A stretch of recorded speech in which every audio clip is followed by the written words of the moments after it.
Saudações tricolores, galera. Acabamos de sair da coletiva de imprensa, onde o presidente Pedro Abad informou que vai convocar todas as lideranças políticas do Fluminense para uma reunião no próximo dia 26 de dezembro.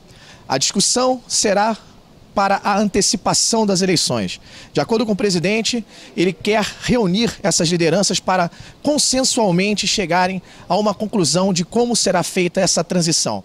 Você confere agora os principais momentos da entrevista do presidente Pedro Abad. Votar um impedimento possível do presidente e não houve quórum, não houve o número de pessoas suficiente para que fosse aberta a sessão. Eu me calei até o momento porque era necessário mostrar em todo instante que eu nunca tive receio do procedimento, ainda que ele tivesse eivado de diversas nulidades, diversas parcialidades, diversas vicissitudes, que inclusive foram objeto de uma ação judicial que foi impetrada por mim, e qualquer declaração que eu desse antes de passar disso e mostrasse o absurdo que era esse procedimento, podia parecer medo, podia parecer receio do processo, que absolutamente eu não tinha. Inicialmente, a gente precisa entender algumas coisas. Satisfeito com os resultados que a gente tem esportivos, satisfeitos com a forma na qual o clube vem desenvolvendo suas atividades, e até mesmo a condução administrativa ou financeira, a gente tem que entender em que contexto isso vem acontecendo nos últimos 2 anos. Eu peguei um clube que no dia 23 de dezembro de 2016, eu descobri que tinha um fluxo de caixa quebrado em 153 milhões de reais. Para que todo mundo entenda exatamente o que é isso, o Fluminense tinha 153 milhões de reais a menos a receber do que precisava pagar. Essa é uma situação extremamente dramática e qualquer um poderia pensar que o Fluminense não chegaria sequer ao meio do ano.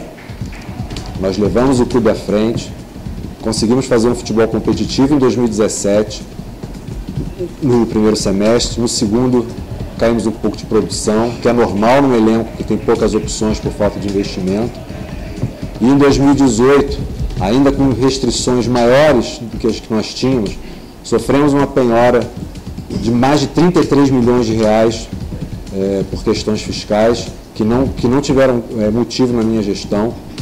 E ainda por cima, a venda de ativos, que é uma prática corrente para que os clubes equilibrem suas finanças, no meio do ano nós não pudemos fazer, o que traria mais 45 milhões de reais para os nossos cofres. Então, de pronto, nós perdemos 78 milhões no ano calendário de 2018, para que a gente pudesse fazer o clube. Acho que é bastante claro a dramaticidade da situação quando se enfrenta um cenário financeiro como esse. E nós fizemos futebol. E nós fizemos a melhor colocação do time no Campeonato Brasileiro desde que a Unimed saiu. E nós chegamos a uma semifinal do Sul-Americano que, à exceção da final da Libertadores de 2008 da Sul-Americana de 2009, foi a melhor campanha que nós fizemos numa competição sul-americana. Nós revelamos diversos jogadores, Wendel, Ibanez, Douglas, enfim, diversos jogadores. Então o Fluminense está muito vivo, muito vivo. É importante que se diga isso, das dificuldades que nós tivemos e do que aquilo que mesmo assim nós conseguimos. Nós temos um sub-17 que encanta o país e que vai jogar amanhã para ser campeão da Copa do Brasil. Então nós temos muitos resultados positivos. Esse ano o Fluminense no esporte olímpico nunca ganhou como nunca ganhou. Diversas medalhas, nós fizemos as nossas viagens, nós cumprimos quase na integralidade do nosso orçamento. A sede sofreu? Sofreu sim. Sofreu, às vezes com muita dificuldade de manutenção. Sofreu por causa da nossa condição financeira. E mesmo assim, os funcionários foram comprometidos, estiveram comigo o tempo todo. Não abriram mão de fazer o Fluminense como sempre fizeram. E a gente chega a mais um final de ano, pensando que 2019 vai ser um pouco melhor do que foi. Por outro lado, eu entrei de sócio aqui no Fluminense em 2007, então já tem 11 anos praticamente, já fez 11 anos no dia 7, e a minha atuação dentro do Fluminense sempre foi no sentido de trazer o torcedor para dentro do clube.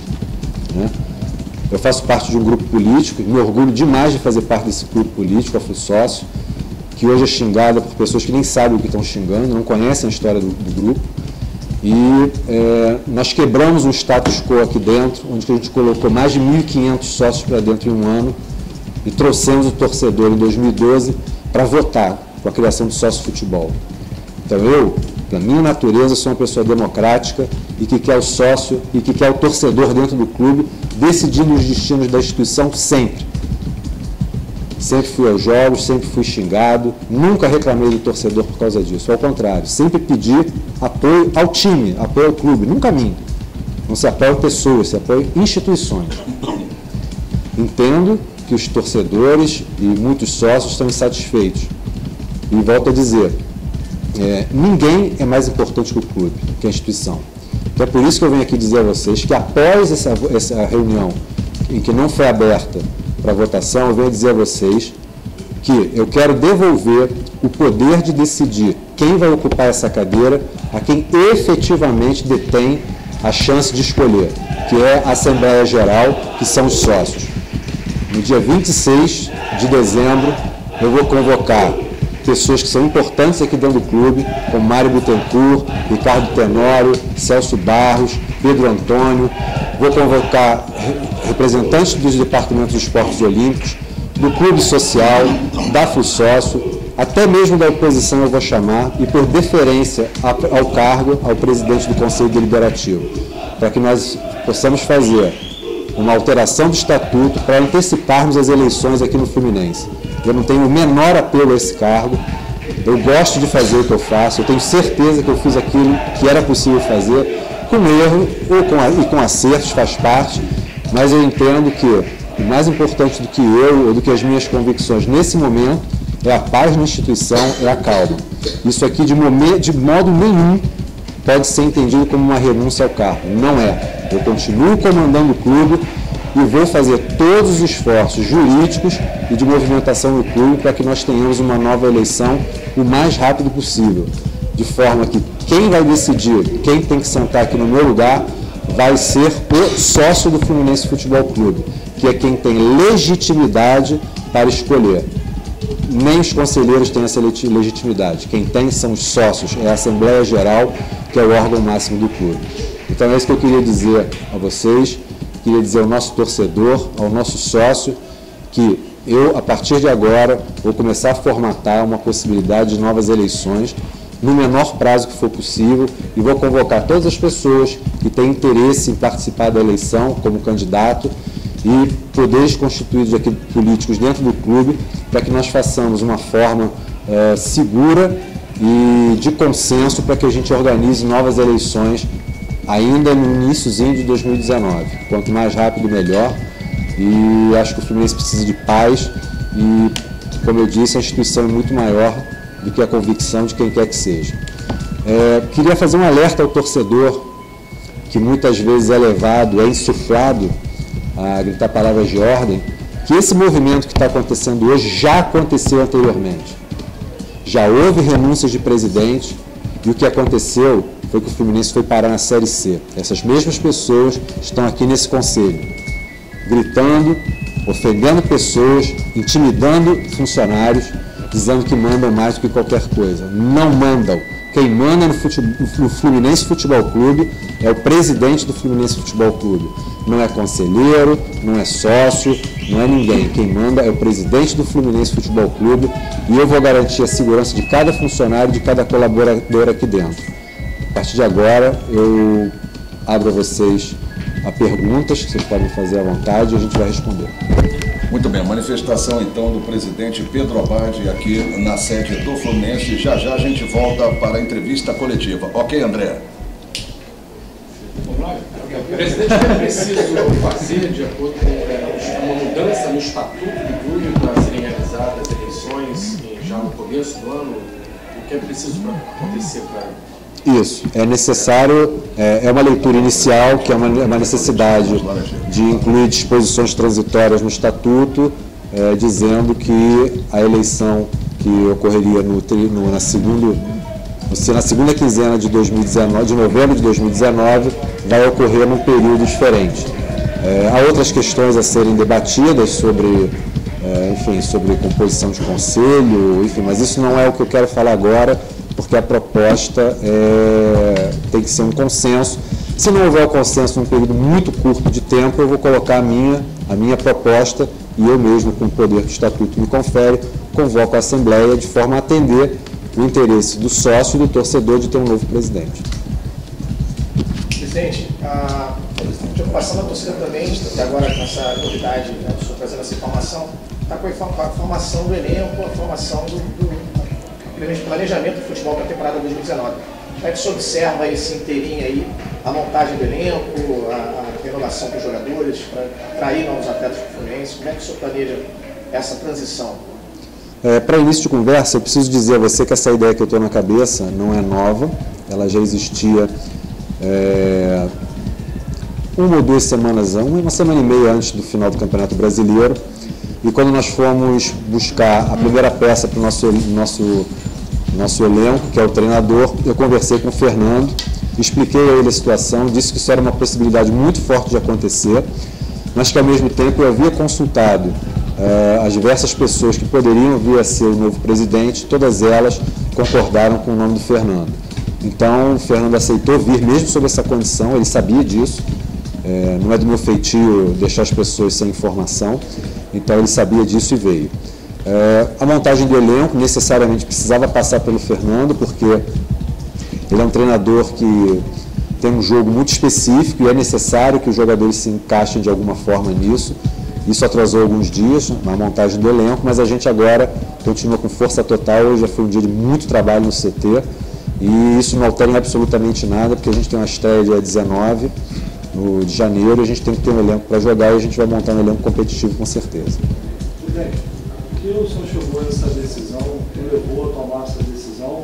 O senhor julgou que não seria possível mais presidir o Fluminense no ano que vem devido à pressão da oposição e tudo que vinha acontecendo? Por que chegou a essa conclusão de que seria melhor tudo? Essa pergunta é excelente, porque no final do jogo contra o América eu fui questionado se eu me encontrava em condições de comandar o clube.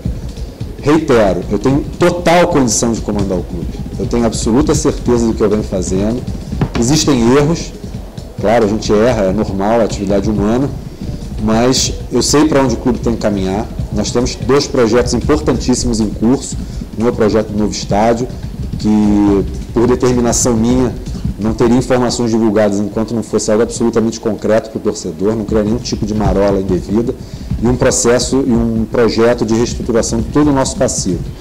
Então eu sei que esses dois caminhos são condições imprescindíveis para que o clube tenha um futuro, e esses projetos vão continuar sendo tocados. Vou apresentar o novo presidente quando ele for eleito e espero que ele encampe. De forma que, ainda que eu me considere em totais condições de comandar o clube, eu entendo que nesse momento o Fluminense precisa de paz, o torcedor precisa voltar a ir ao estádio com alegria, as reuniões do conselho precisam ser pacíficas, não pode ter conselheiro socando a cara de conselheiro e não pode acontecer, inclusive, o que aconteceu hoje aqui nessa reunião, em que meu advogado foi ofendido por exercer o direito constitucional de me defender. Então, na verdade, a minha decisão está absolutamente zero relacionada à minha capacidade de comandar o clube. Todos os poderes aqui do clube que sabiam disso tentaram me demover da ideia, sabem do trabalho que a gente está fazendo aqui. Agora mesmo no celular as pessoas estavam implorando para o nome dessa declaração, mas o meu propósito é muito firme, não por medo, enfim, eu não tenho medo de absolutamente nada. Eu vou aos jogos, sou xingado, as pessoas passam na rua, me mandam renunciar, me xingam na frente da minha família, e graças a Deus minha família sempre foi muito compreensiva e entendeu. Eu não arrego para criminoso, para bandido, para ofensor. O mal não vence o bem. No final das contas, o bem vence o mal.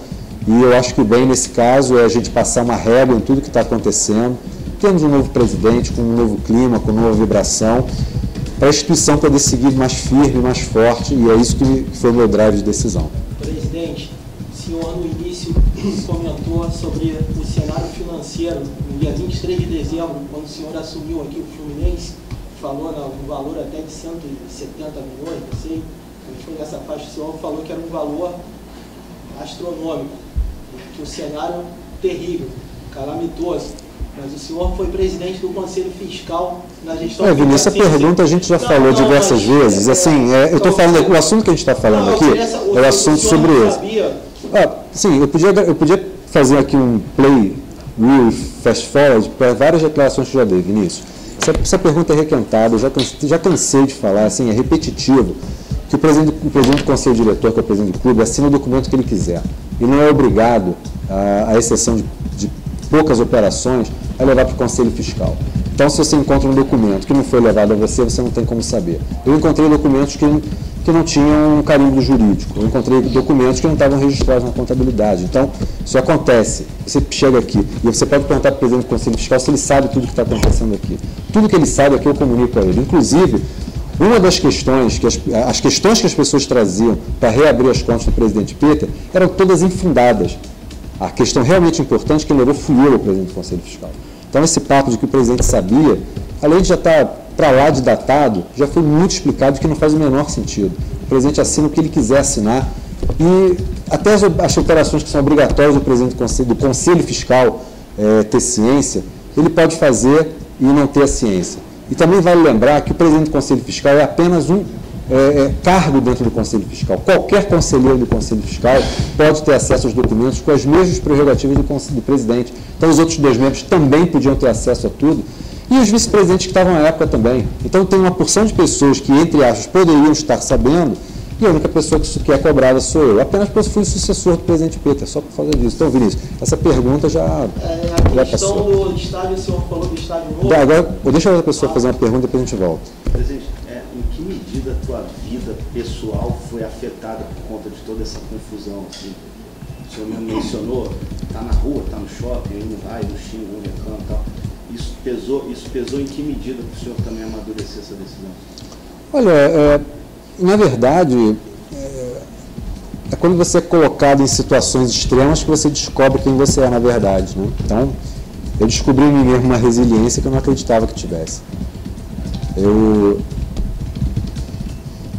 Voltando do jogo contra o Nacional, eu acabei ficando... O jogo foi quarto, eu acabei ficando quinto e sexto com a minha esposa no Uruguai, descansando um pouco, e voltei no sábado às 3 da manhã no aeroporto. Eu fui abordado por um membro de uma torcida organizada que fez questão de me ofender, às 3 horas da manhã de um sábado no aeroporto no Uruguai. Eu simplesmente comecei a discutir com a pessoa ficou completamente sem argumentos. Resolveu me xingar e ir embora. Então, assim, quando eu tenho a oportunidade de conversar com o torcedor, de falar com ele, tudo isso se dissipa. Comentar pessoas criminosas é autoexplicativo, é crime. É crime intimidar funcionário. É crime intimidar principalmente mulheres, isso precisa ser dito, que tem conselheiros intimidando secretárias aqui dentro. E isso levou o Fluminense à Série C, mas não me levou a desistir. Minha esposa falou o tempo todo para mim, Pedro, não faça isso, vá até o final. E eu falei, Anjo, não é para fazer, o Fluminense é mais importante do que isso. Eu não tenho medo de nada, não tenho medo de torcedor. Meu torcedor, se quiser conversar comigo, senta aqui na frente e conversa. A gente vai conversar, eu vou explicar, ele vai entender. Então, afeta, é claro que é chato você ser xingado, não vou dizer para você que é indiferente, é óbvio que não é indiferente. Claro que machuca, porque você está se matando aqui 12, 14 horas por dia, dividindo o teu tempo com a tua família e com o teu trabalho, e você está sendo ofendido, muitas vezes achando que pode correr risco de integridade física. Eu acho que nessas horas é que a gente tem que entender o que é melhor para a instituição e fazer. Se eu tivesse convicto de que continuar aqui era o melhor para a instituição, você pode ter certeza que não ia ter xingamento que me fizesse sair daqui. Só para me entender, Carol, aqui, o senhor está disposto a embarcar no processo eleitoral como um cabo eleitoral, digamos, de A ou B? Teria alguma... Olha, eu acho que seria o abraço do urso. Politicamente e claramente falando, eu não sou um bom cabo eleitoral hoje, porque a minha imagem está muito depredada. A meu ver, bastante injustamente, mas ela de fato está. E eu pretendo realmente me colocar à parte do processo eleitoral, né? Eu tenho boa relação com todos os possíveis candidatos, todos eles, não tenho restrição a nenhum deles. Tanto Maio, quanto Celso, quanto ao Tenório, Pedro Antônio, todas essas são pessoas que eu tenho muita consideração. Conversei com, à exceção do Celso, com quem eu não conversei, com os outros 3 conversei muitas vezes durante esses 2 anos. E, enfim, não pretendo participar porque eu acho que vai trazer um pouco de confusão, até confusão física mesmo ao local aqui, mas vou colocar à disposição deles todos as informações do clube. Pretendo fazer rodadas de apresentação da situação do clube, de como o clube se encontra, para que rumo eu botei ele apontado, para que cada um pense o que daí para diante, para onde vai conduzir, se por acaso for eleito. Presidente, esse novo mandato, ele seria de 3 anos e quase 4 anos, ou seria um mandato tampão até a eleição? Isso tem que ser definido? Não, Edgar, esses detalhes, eles não estão ainda, eu não vou divulgar, porque, como eu disse, eu vou chamar as pessoas para sentar à mesa e nós vamos tentar formar um consenso para modelar esse pleito. Então, assim, nesse momento, eu não tenho nenhuma informação, por mais que eu tenha a minha ideia pessoal, eu tenha a minha ideia formatada, que eu preciso deixar uma ideia formatada para o caso de um consenso não acontecer, eu prefiro não divulgar o que eu penso, eu prefiro trazer para a mesa para conversar com os players que eu falei para você que ia chamar. Presidente, se porventura não acontecer justamente isso que o senhor acaba de responder em relação à reunião dos poderes do clube, enfim, o treinador foi anunciado, o Fernando Diniz. O clube até o momento ainda não anunciou reforços. O clube está fazendo uma série de negócios já visando 2019. Para que o torcedor possa entender, acontecendo as eleições, elas terão que ser realizadas num prazo de 45 dias, me parece que é isso que resta. Não existe data, não é obrigatório, esse é um movimento diferente. Os 45 dias são para o caso do impedimento. Se houvesse impedimento hoje, o presidente do Conselho convocaria novas eleições em 45 dias. No caso do que a gente pretende fazer, não existe prazo predeterminado. Tá, aí, por exemplo, se houver a indicação de um outro mandatário, um outro presidente, e se ele não quiser o Fernando Diniz e alguns nomes que o Paulo Gione já estava preparando, como é que se ele não quiser, ele pode fazer a rescisão dos contratos. Mas o senhor falou isso com o Fernando Diniz? Com certeza. Então ele já sabia quando o senhor anunciou o nome dele? Sabia. Pegando carona o senhor falou que não pretende falar dos planos, presidente, mas o senhor já estudou alguma data? O senhor imagina que isso possa... Não posso falar em datas, porque eu tenho que respeitar todas essas pessoas que eu vou chamar. Todas essas pessoas vão ser chamadas a influir no processo.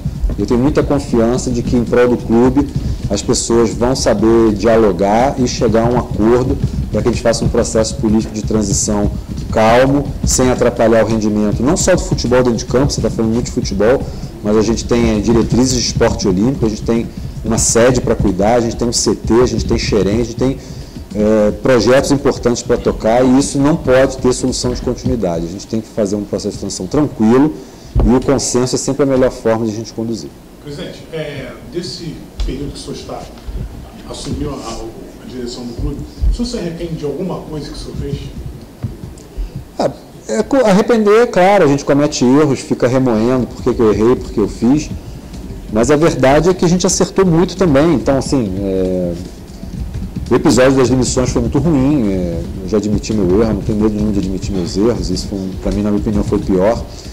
E o resto, acho que foram erros muito pontuais e pequenos. Eu acho que ficaram muito aquém dos acertos que a gente teve. Por mais que as colocações em si não sejam acho que o torcedor fluminense quer, e eu sou um torcedor, também não gosto de ficar em 12º, o nosso nível de investimento foi muito baixo para o que o Fluminense normalmente faz em comparação com os outros times da Série A. Nossa campanha sul-americana foi bonita, a gente perdeu para o Atlético Paranaense, que foi um time melhor no campo, foi mais organizado e ganhou, faz parte do jogo. O Atlético podia ter perdido, teve 2 pênaltis em cada jogo contra, e, enfim, podia ter sido a história diferente. Eu acho que nós montamos times competitivos, e é uma tradição do Fluminense, a gente fez esse estudo, nas 10 rodadas finais, o Fluminense normalmente tem um decréscimo de performance, porque como a gente tem poucas opções pelo investimento menor, é natural que os jogadores estejam mais cansados, e, enfim, as peças de reposição, como não são muitas, prejudica, então é uma coisa que acontece. Então, eu acho que a gente acertou muito, nós formamos jogadores aqui importantes, como Ibanez. No início do ano, todo mundo dizia que se o Fluminense não contratasse um 9, o Fluminense seria rebaixado, e numa reunião com o Paulo Autori e com o Paulo Abel, nós decidimos que o 9 do Fluminense ia ser o Pedro, e hoje o Pedro é o que foi convocado para a seleção brasileira. O Pedro foi ironizado no estádio diversas vezes, e nós bancamos o Pedro, e hoje o Pedro é o que é. Então, nós temos um trabalho aqui muito, muito, muito bem feito. Nos faltou dinheiro, a verdade é essa, para fazer mais. E eu não me arrependo de nada, não. Me arrependo, talvez esse erro sim eu me arrependo. Eu acho que foi mal conduzido, era um momento muito, muito conturbado aqui no Fluminense.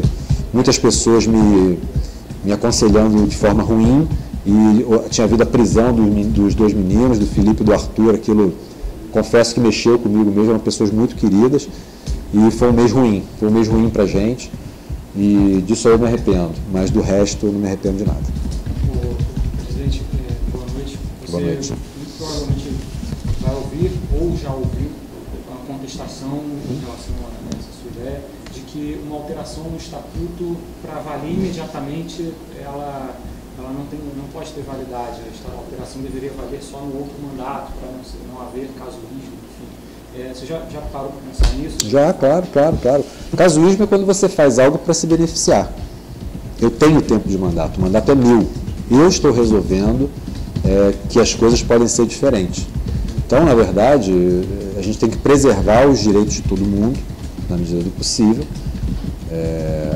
e fazer essa modelagem. Claro que eu conheço o estatuto, conheço ele todo, e sei exatamente o que a gente pode fazer e o que a gente não pode. Saudações tricolores.com. Aqui a notícia é tricolor.